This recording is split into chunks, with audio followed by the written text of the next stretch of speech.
The sun was setting in Dubai, casting a golden glow on the Burj Khalifa. Inside a high-rise apartment, Amal Al-Mansouri fixed her diamond earrings in front of the mirror. She was 32, beautiful, educated, and admired by many. Her dress cost more than most people's cars, but her eyes looked tired and distant, like something inside her was missing. "The car's ready," her husband Tariq said, checking his watch without really looking at her. At 38, he had it all: wealth, power, and a wife who fit the perfect image. But he didn't notice how unhappy she was. 5 minutes, Amal replied calmly. This was their normal. Events, appearances, acting like everything was fine. Tonight, they were going to a charity gala at the Amani Hotel. Tariq was excited because Sheikh Ahmed Al-Noyan would be there, his mentor and someone very powerful. In the elevator, silence filled the space.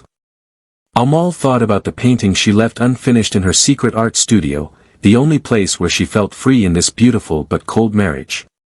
At the Amani Hotel, the ballroom sparkled. Rich women whispered behind painted lips, and rich men talked business while sipping champagne. "There he is," Tariq said, smiling for the first time that night. Sheikh Ahmed stood across the room. He was in his late 50s, with a dignified look and a quiet power. He greeted Tariq warmly, then turned to Amal. "And you must be Amal," he said, taking her hand and holding her gaze longer than necessary. "You look stunning tonight," he added.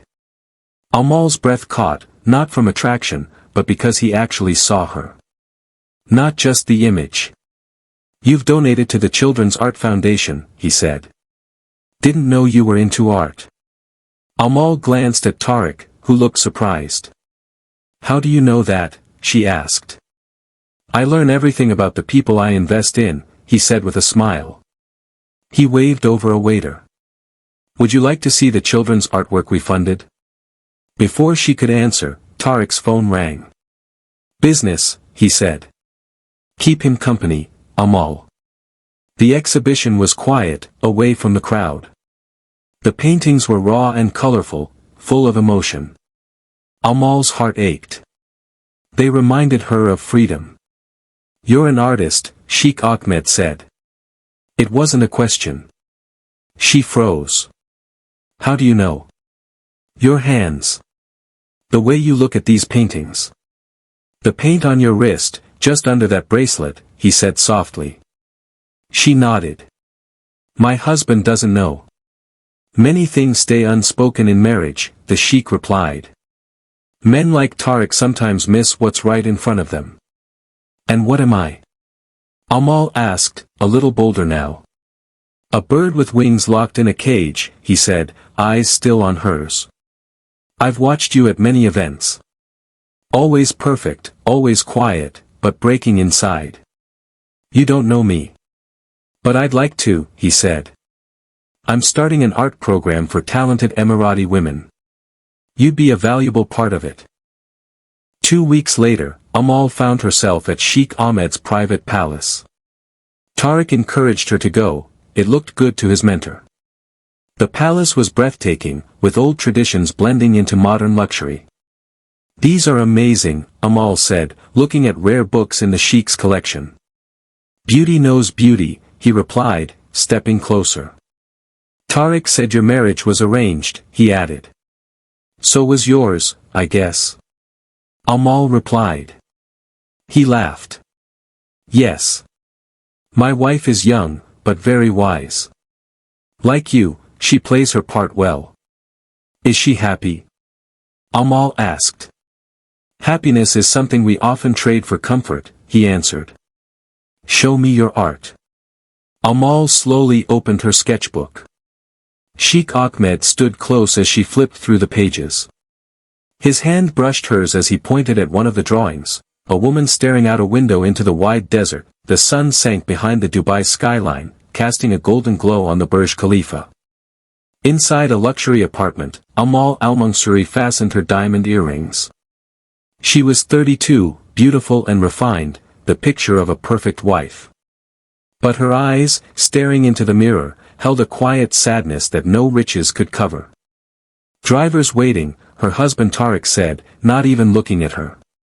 At 38, he had everything, money, status, and a stunning wife. What he didn't have was the ability to truly see her. 5 minutes, Amal replied softly.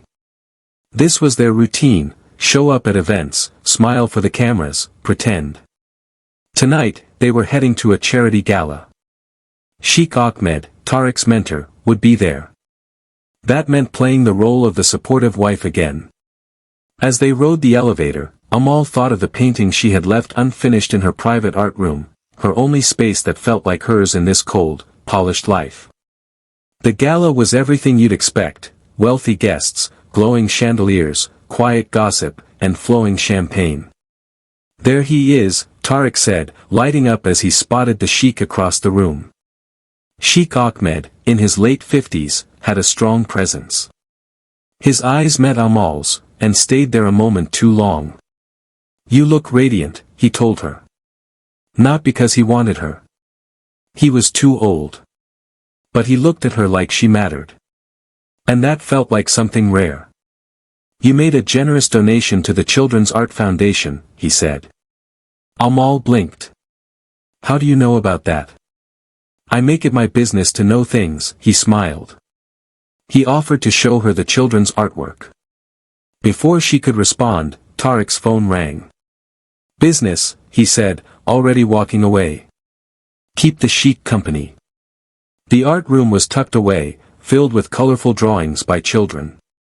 Amal felt something stir inside her: freedom, honesty, life. You're an artist, the Sheikh said. He wasn't guessing. He noticed the way she looked at the paintings, the paint stain on her wrist, the quiet longing in her eyes. My husband doesn't know, she said without thinking. Many things stay unspoken in marriage, he replied. Tariq is focused on building his name. Men like him often miss what's right in front of them. What am I, then? She asked. A bird with wings you've never used, he said. I've seen you at events. Always perfect. Always quiet. Always fading. It was the first time someone had noticed her fading. He invited her to join an art program for talented local women. Your perspective matters, he said. 2 weeks later, she was inside the Sheikh's palace. Tariq had pushed her to attend, to stay close to his powerful mentor. The palace was grand, blending tradition and modern design. She admired rare artworks as the Sheikh stood beside her, too close. Tariq tells me your marriage was arranged, he said. Yours too, I assume. He laughed. Yes. My wife is young and does what's expected. Like you. Is she happy? Happiness isn't always the goal. Security is. He asked to see her sketches. She hesitated, then opened her notebook. He stood behind her, his breath warm on her neck. His hand brushed hers as he pointed to a drawing, a woman staring out a window. This longing, he murmured. This is real. His hand lingered. She didn't pull away. I should go, she whispered. Of course, he said, stepping back. But think about the program. You belong there. On the way home, her heart raced. The Sheikh had crossed a line. But she wanted more. Not of him, but of being noticed, being heard, being alive. Tariq was out again, business dinner. A note on the counter said not to wait up. She sent a message, I'll join the program. The reply came fast. Excellent choice. This is the start of your freedom. Her fingers trembled. Deep down, she knew this wasn't just about art. She was stepping into something she couldn't undo.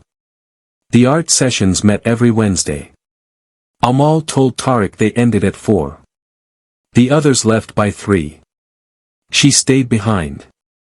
Alone. With the Sheikh. You're improving, he'd say, watching her paint. His hand often guided hers, lingering too long. Her body ached with a feeling she didn't understand, fear mixed with hunger.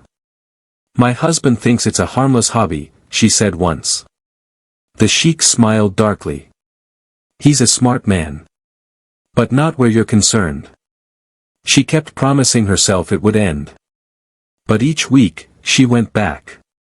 One night, Tariq mentioned a private art showing at the Sheikh's. He asked for you specifically. Amal kept her face calm. That's nice.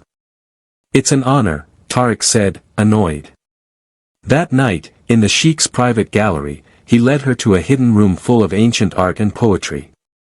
It was quiet, intimate. He began to read poetry aloud, words full of yearning. His hand found her waist. She didn't stop him. We shouldn't, she whispered.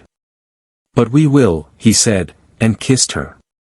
After that, it wasn't just meetings. It was secret apartments.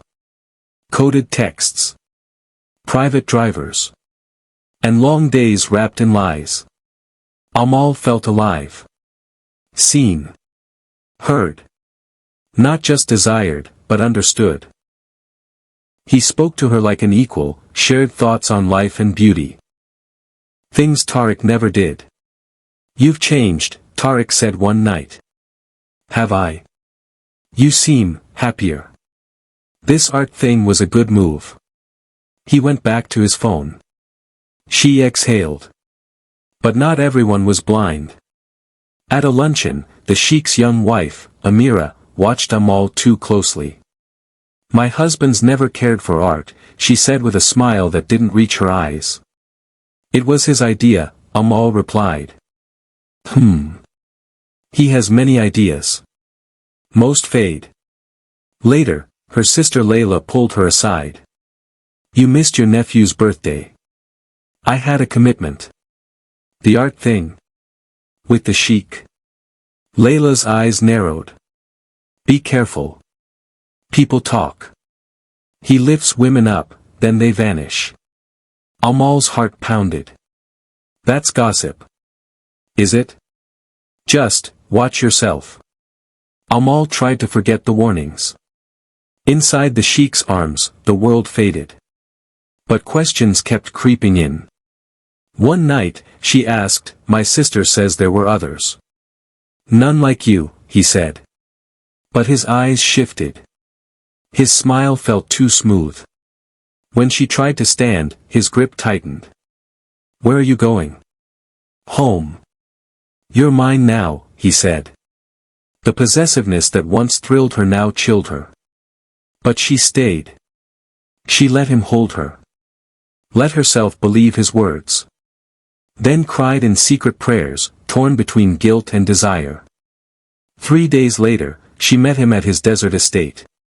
Tariq was away on a business trip. The palace sat alone in the sands, beautiful and quiet. This place feels like another world, she whispered. It is, he replied.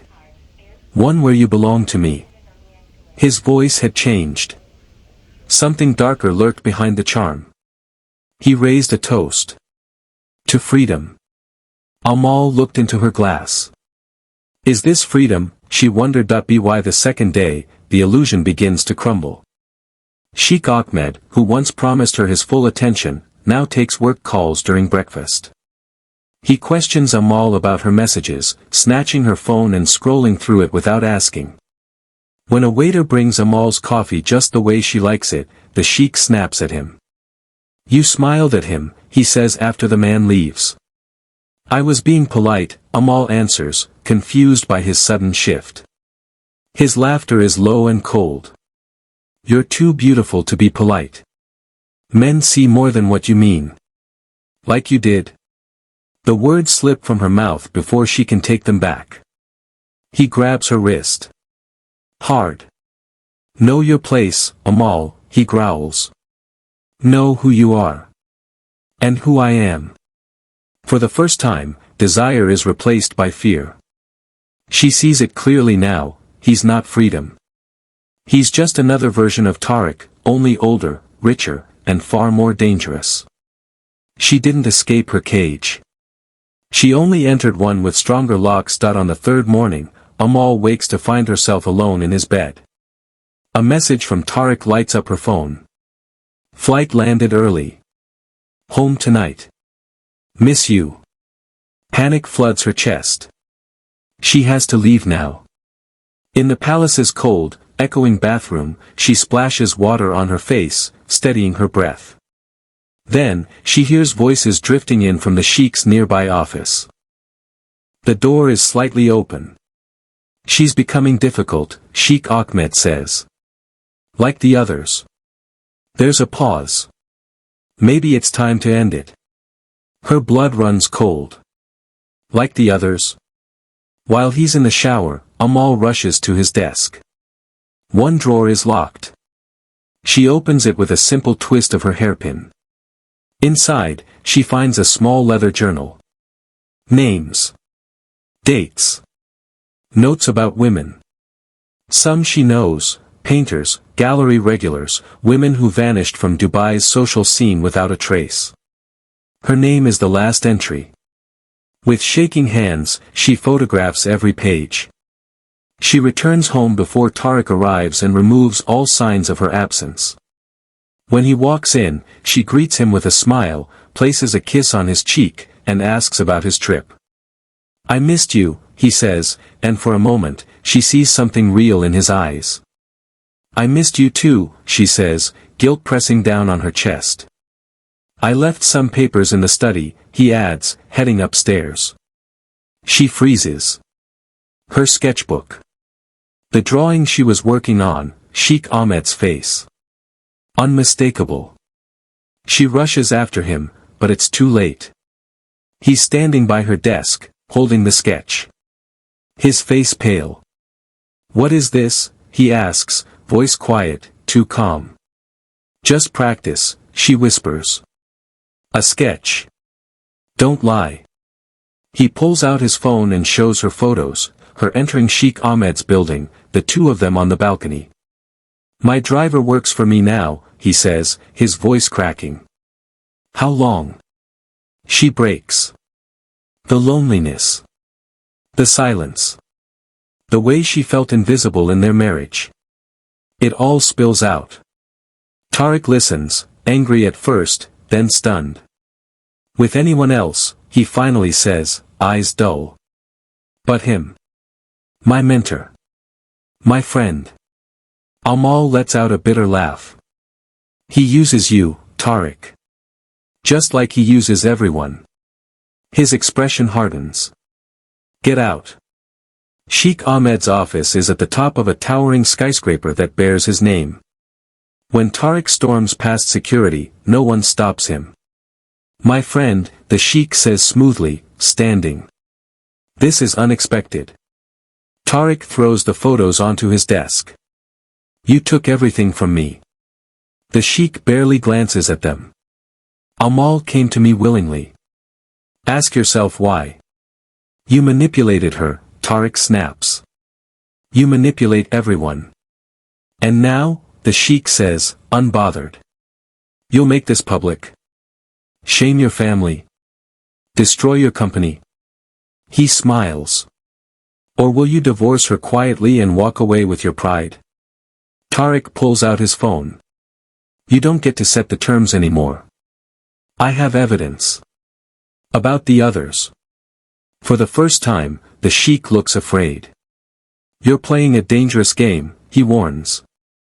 So are you, Tariq replies. Old friend. The Sheikh's message comes just after midnight. Come now. It's urgent. When Amal arrives, she finds him pacing the palace library like a caged animal. Your husband is threatening me, he hisses. With absurd accusations. They're not accusations, she says, her voice steady. I found your journal. I know everything. He freezes. What have you done? I've created protection, she replies. I'm leaving Dubai. Tonight. No one leaves me, he whispers, walking toward her. Especially not you. Amal backs away. I uploaded everything to a secure server. If anything happens to me. His slap comes out of nowhere. Hard and brutal.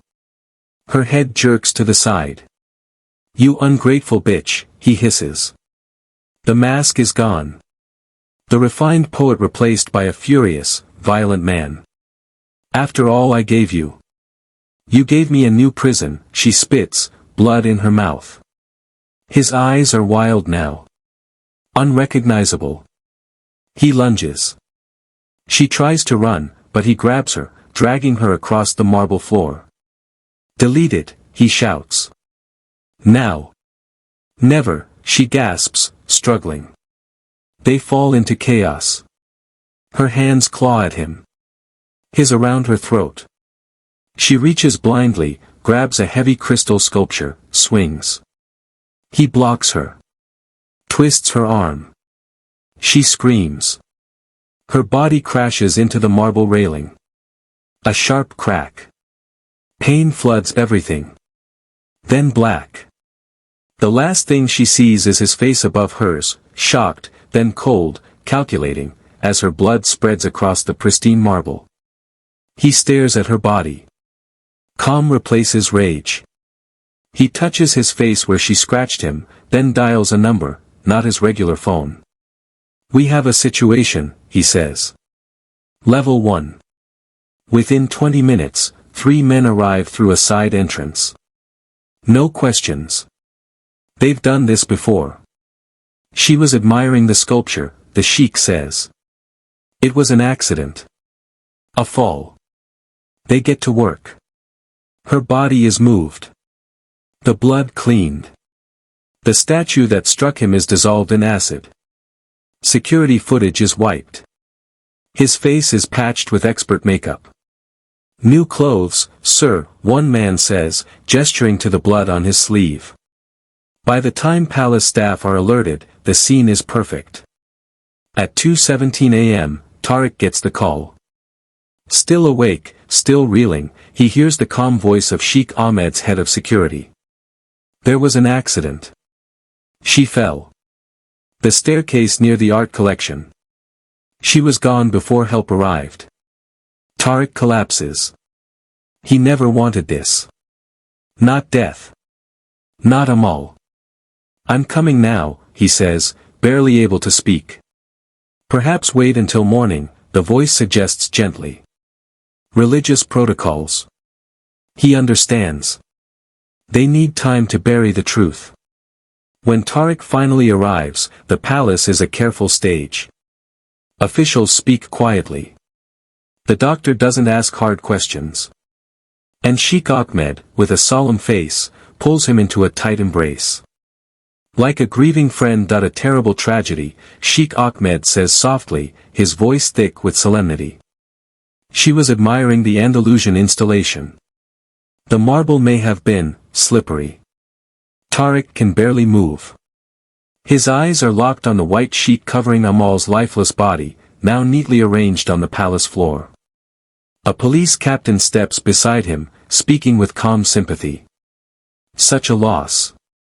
It appears to be a tragic accident, sir. We just need your signature for the report." Still stunned, Tariq signs where he's told, too numb to think. He doesn't know it yet. But with that single stroke of a pen, he has confirmed their lie. The funeral is held the next day, following every Islamic custom. Amal's body is washed, wrapped, and buried with dignity. Sheikh Ahmed attends with the air of a grieving friend, his wife Amira beside him, composed and silent. Tariq stands like a ghost, accepting condolences without hearing a word. His mind won't stop replaying the last things he said to Amal, his anger, the way he told her to leave. And now, she's gone forever. "She cherished your friendship," Sheikh Ahmed tells Amal's parents, his voice tight with emotion that sounds almost real.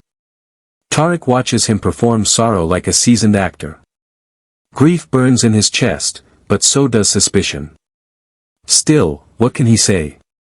What could he prove without staining Amal's memory or ruining her family's honor? 3 days pass. Then cracks start to show. The police report claims Amal was viewing art at 10:30 p.m., odd, since private viewings don't happen that late. The medical report mentions bruises from the fall but ignores the defensive wounds Tariq glimpsed on her arms during her final moments. And why was she even at Sheikh Ahmed's palace after their bitter fight earlier that day? Tariq begins to ask quiet questions. Each one hits the same wall. The case is closed. A tragic accident. You should focus on healing, sir. At the seventh-day memorial, Sheikh Ahmed speaks with polished grace, praising Amal's gentle spirit and remarkable talent.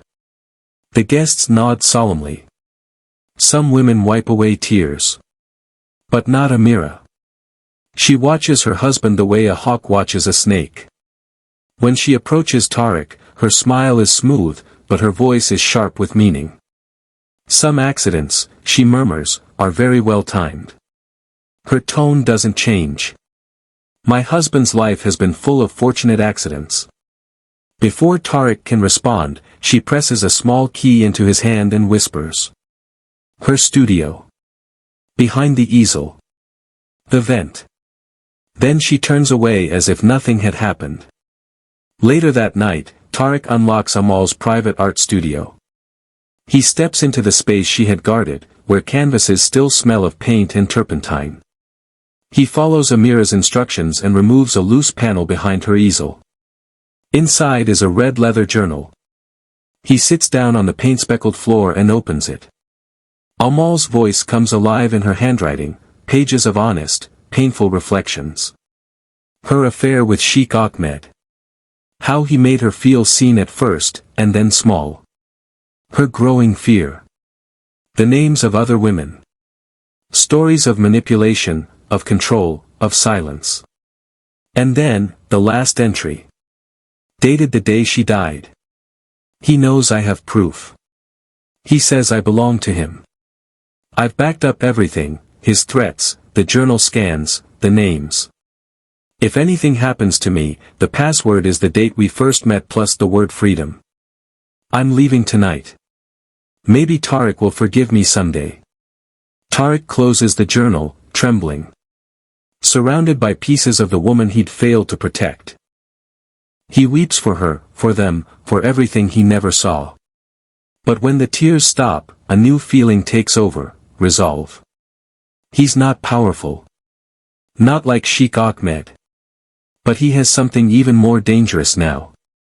Nothing left to lose. He pulls out his phone and enters the password. Files appear instantly, photographs, audio clips, dates, names.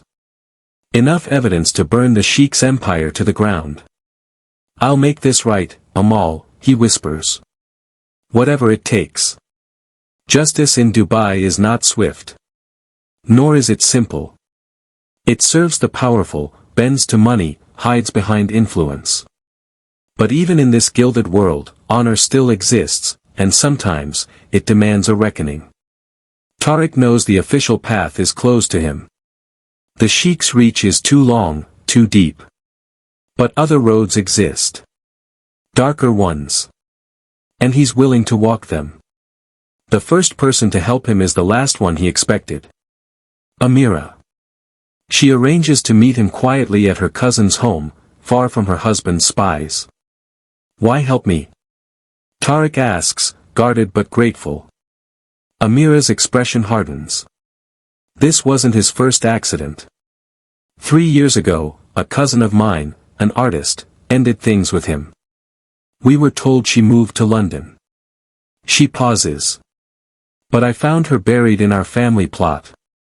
She hands him a silver USB drive, security footage, backup access codes to the palace system. They'll know it was you, Tariq warns. Her lips curve into a cold smile. Let them prove it. Later, in the dim parking garage of a shopping mall, Tariq meets Dr. Farid, a junior medical examiner. The young doctor shifts nervously, glancing around. You're taking a risk, Tariq says. I know, Farid mutters. But I saw her injuries. It wasn't a fall. She fought back. He hands over a second, unsigned autopsy report, the truth buried beneath official lies. Tariq nods, closing remark and a note to our readers. The story of Amal al-Mansuri is a haunting reminder that behind the walls of luxury and power, dark truths often hide in plain sight. Amal was not just a wife or an artist, she was a woman who dared to reclaim her voice in a world designed to silence her. Her bravery, even in the face of fear, became the key to exposing a predator who had long operated above consequence. And while justice may not always come quickly or cleanly, it is the pursuit of truth that gives these stories their power. To our valued readers, thank you for taking the time to walk through this journey with us.